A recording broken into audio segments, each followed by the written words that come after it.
7 तिथियां ऐसी हैं जिस दिन 5 दीप का वर्णन किया गया है हमारे शास्त्र में। अब बहुत सावधानी से सुनिएगा। पहली है पंचमी तिथि, अष्टमी, एकादशी, प्रदोष, शिवरात्रि, अमावस्या, पूर्णिमा।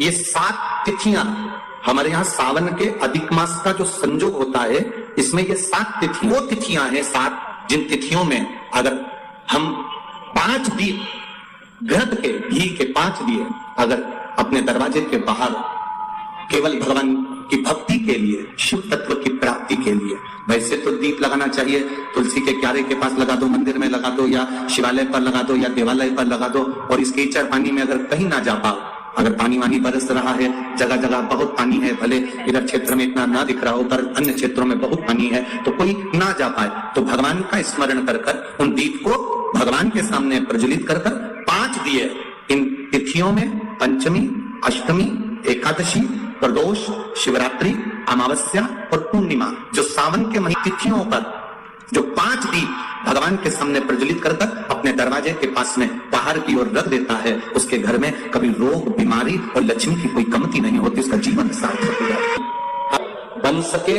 उन दीहे को लंबी बाती का, कौन सी बाती का, जम के बोलो जरा, लंबी बाती का। आपको पहले भी कथा में कहा, लंबी बाती का जो दिया होता है, लंबी बाती का जो दीप होता है, वो दीप हमारे जीवन में वंश की भी वृद्धि करता है। इसलिए हमारे यहाँ पितरों का दिया, देवी जी का दिया, नवरात्रे का दीप, ये सब लंबी बाती के लगते हैं। तो लंबी बाती का जो दीप होता है वो हमारे वंश की भी वृद्धि करता है, लक्ष्मी की भी वृद्धि करता है, सुख समृद्धि। और अगर मान लो भूल से हमारा कहीं पैसा अटक गया और वो व्यापारी नहीं दे रहा, तो लंबी बाती का जो दिया होता है वो पैसा भी हमारा वापस लौटा कर लाता है। इसलिए लंबी बाती के दीप का स्मरण करें। अब कई लोग कहते हैं गुरुजी पंचमी हम 2 लें, 2 पंचमी आएगी, 2 एकादशी का वर्णन ना जावे, तो हम कौन सी? तो यहाँ एक भी अगर आप कर रहे हो 7 तिथियों में एक भी, अगर ये नहीं कर पाओ तो अगली कर लो, अगली नहीं कर पाओ तो ये स्मरण में रहता। तब तक उनका पीछे ही नहीं छूट रहा हो तो शिव महापुराण, विष्णु पुराण और स्कंद पुराण में जो पुरुषोत्तम कथाओं का वर्णन किया गया है, शाम के समय घी का दिया नदी के घाट पर, तालाब पर, कुएं पर। शहरों में अगर नदी तालाब नहीं है तो आपके घर में जो मटका है, हंडा है, शहर वालों, गांव में अगर नदी तालाब हो, अपने शहर में हो तो वहां लगाओ। और अगर नदी तालाब नहीं हो तो पानी का जो हंडा मटका रसोई घर में होता है, अमावस्या के दिन शाम को वहां भी दिया लगा सकते हो। अगर नहीं है नदी तालाब बावड़ी कुआं तो अगर है तो वहां जाओ, नहीं हो तो वहां कल लगाओ।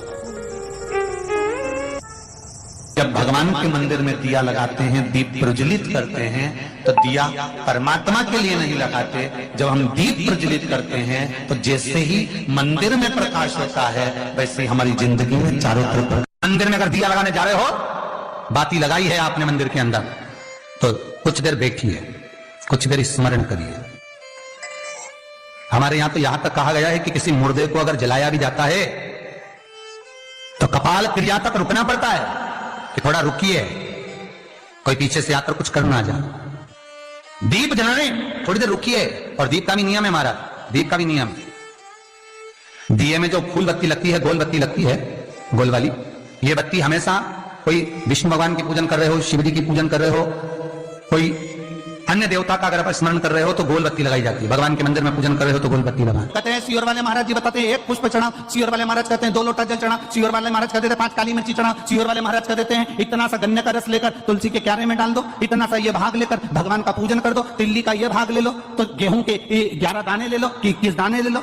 ये एक एक चीज का वर्णन कहां से है? तो ये हमारे पुराणों में सब लिखा है कि 10 पुष्प चढ़ाने का फल ये हुआ कि 9 रथ निकलने के बाद 10वां रथ निकला और उस पे जो बालक आया उसका नाम दशरथ हुआ, वो राजा अज को प्राप्त हुआ। अब लोग कहते हैं कि अभिषेक का वर्णन भगवान कृष्ण ने एक एक रानी के साथ में 11 दिन तक शंकर भगवान का अभिषेक करा, इसलिए भगवान कृष्ण के घर में एक एक रानी से 11 संतान हुई, 10 बेटे 1 बेटी, 1,77,186 भगवान कृष्ण के बच्चे हुए। ये शिव जी की कृपा से। आप कितने दिन अनुष्ठान कर रहे हो, आप कितने दिन जल चढ़ा रहे हो, आप कितने लोटा जल चढ़ा रहे हो, आप कितना गेहूं का दाना चढ़ा रहे हो, आप कितना चावल का दाना चढ़ा रहे हो, आप कितनी बेलपत्र समर्पित कर रहे हो। कई बार हम शिव पुराण के अंदर बता देते हैं कि बेलपत्री ऐसे चढ़ाना, पत्ती का मुंह ऐसा रखना, डंडी का मुंह कैसे रखना, मुंह का ऐसा दाना चढ़ाना, ये आपको कुछ ना कुछ तो प्रदान करता होगा, कुछ तो देता होगा, उसका फल मिलता जरूर है, मिलेगा।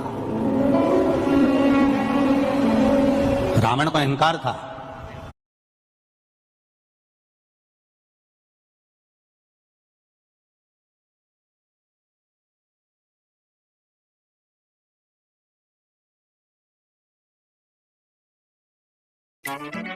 बच्चों जो लंकाधिपति रावण को अभिमान, अयोध्या का राज्य मेरा होना चाहिए। रावण पहुंच गया अयोध्या का राज्य पाने के लिए, ललकारने के लिए राजा अज को, अयोध्या के राजा अज को ललकारने के लिए हवाई लगाई। द्वारपालों ने कहा वो शिव जी की पूजन कर रहे हैं, शिव की पूजन कर रहे हैं। हाँ, रावण को लगा कि सारे पृथ्वी का राज्य मेरा हो गया, सारे देवताओं का राज्य मेरा हो गया, केवल अयोध्या मेरी नहीं हो पा रही है। इसमें ऐसी राजा अज पूजन कौन सी करता है कि अयोध्या पे मैं विजय प्राप्त नहीं कर पा रहा हूं। कुछ तो तुम्हारी धर्म पत्नी ऐसा व्रत करती है जिसके कारण बाल बांका नहीं हो पा रहा। कुछ तो तुम्हारे अंदर भगवान की ऐसी दृष्टि है कि दुनिया तुम्हारा पांव खींचकर नीचे फेंकना चाहती है और भोलेनाथ ने हाथ पकड़कर तुम्हें ऊपर उठा रखा है। कुछ तो है तुम्हारे साथ में, कुछ तो है। तो कई लोग कह देते हैं इतना बड़ा एक्सीडेंट हुआ बच गए, इतना बड़ा एक्सीडेंट हुआ बच गए। समझो क्यों बच गए? जरूर उसने तुम्हारा हाथ पकड़ कर रखा। सारी दुनिया पांव पकड़कर पीछे खींच रही है, सारी दुनिया चाहती है कि तुम हारो, सारी दुनिया चाहती है कि तुम नीचे गिरो, सारी दुनिया चाहती है कि तुम आगे ना बढ़ पाओ, पर कोई तो है तुम्हारे साथ में, कोई तो एनर्जी है तुम्हारे साथ में, कोई तो बल है तुम्हारे साथ में जो तुम्हें गिरने नहीं दे रहा। वो बल राजा रावण कहता है भगवान उस अयोध्या के द्वारपालों से मुझे देखना है कि आज अयोध्या का राजा आज कौन सी पूजन कर रहा है। शंकर की ऐसी कौन सी पूजन है जो अयोध्या मेरी नहीं हो पा रही है? शिव की ऐसी कौन सी आराधना है जो अयोध्या मेरी नहीं हो पा रही है? राजा आज के पूजन कक्ष में मुझे लेकर चलो। द्वारपाल राजा आज जिस जगह पर शंकर जी को 10 पुष्प समर्पित करते थे उस जगह पर लेकर रावण को खड़ा कर दिया। रावण देख रहे थे राजा अज ने त्रिपुंड लगा रखा है, 12 तिलक कर रखे हैं। राजा अज हाथ जोड़कर भगवान की पूजन कर रहा था। एक एक पुष्प राजा अज शिव जी को समर्पित कर रहा था। कभी गौरा रानी की जगह पर, कभी अशोक सुंदरी की जगह पर, कभी गणेश जी की जगह पर, कभी षडानंद कार्तिकेय जी की जगह पर, कभी उस जया विषहरा शामरी बारी दौतली देव का स्मरण कर कर शिव पर जल चढ़ाते हुए पुष्प चढ़ा रहे थे राजा अज। अब राजा अज फूल चढ़ाते चढ़ाते राजा अज ने तुरंत हाथ में अंजलि में जल लिया और जल लेकर आंख बंद कर कर राजा अज ने वो जल पीछे फेंक दिया। रावण विद्वान था, बहुत बड़ा विद्वान था रावण। रावण ने विचार करा हमारा सनातन धर्म, हमारे हिंदू धर्म में तो अंजलि में जल लेकर आगे छोड़ा जाता है। ये राजा की बुद्धि को क्या हो गया, इसने जल लेकर पीछे फेंक दिया। हमारे सनातन हिंदू धर्म में रावण लंका अधिपति सोच रहा है कि हमारे सनातन धर्म में, हमारे हिंदू धर्म में अंजलि में लिया हुआ जल सामने छोड़ा जाता है, आगे छोड़ा जाता है, पर राजा अज ने वो जल तो पीछे पटक दिया, हाथ में लेकर पीछे छोड़ दिया।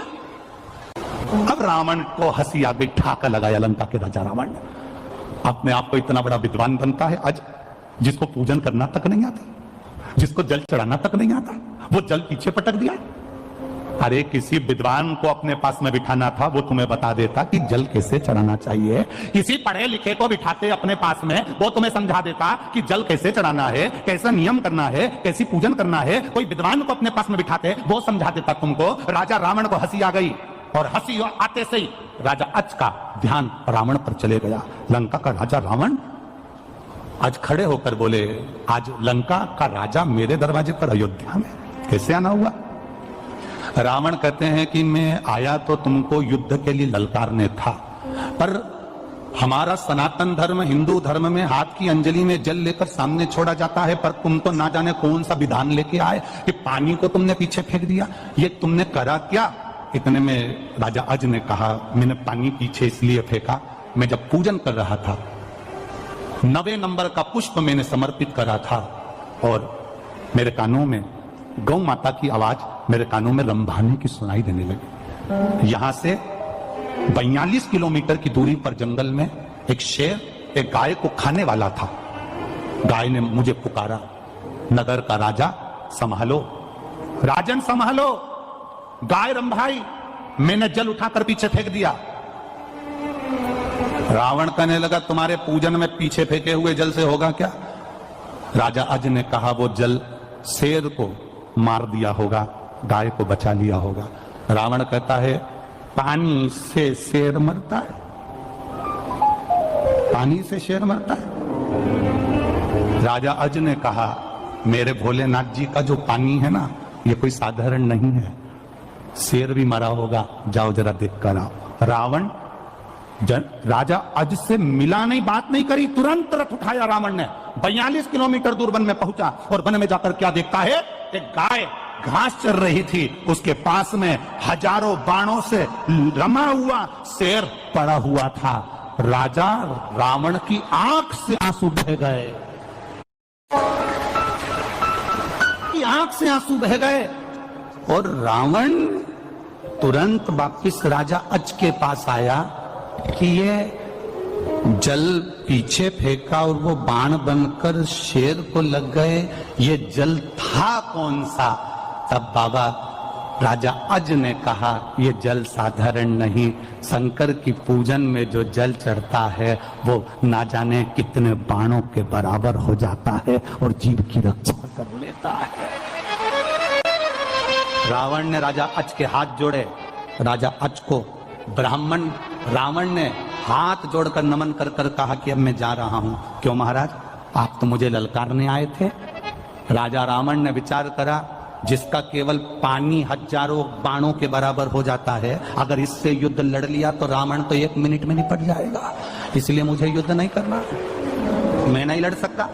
लंका का राजा रावण वापिस चले गया, लंका का राजा रावण वापिस गया और रावण जब वापिस गया तब राजा अज विचार कर रहे थे कि मेरे घर संतान नहीं और शिव की कृपा ऐसी हो गई जो 10 पुष्प राजा अज शिव को समर्पित करते थे, उस पुष्प का पुण्य मिल गया। एक एक रथ निकले, एक एक रथ।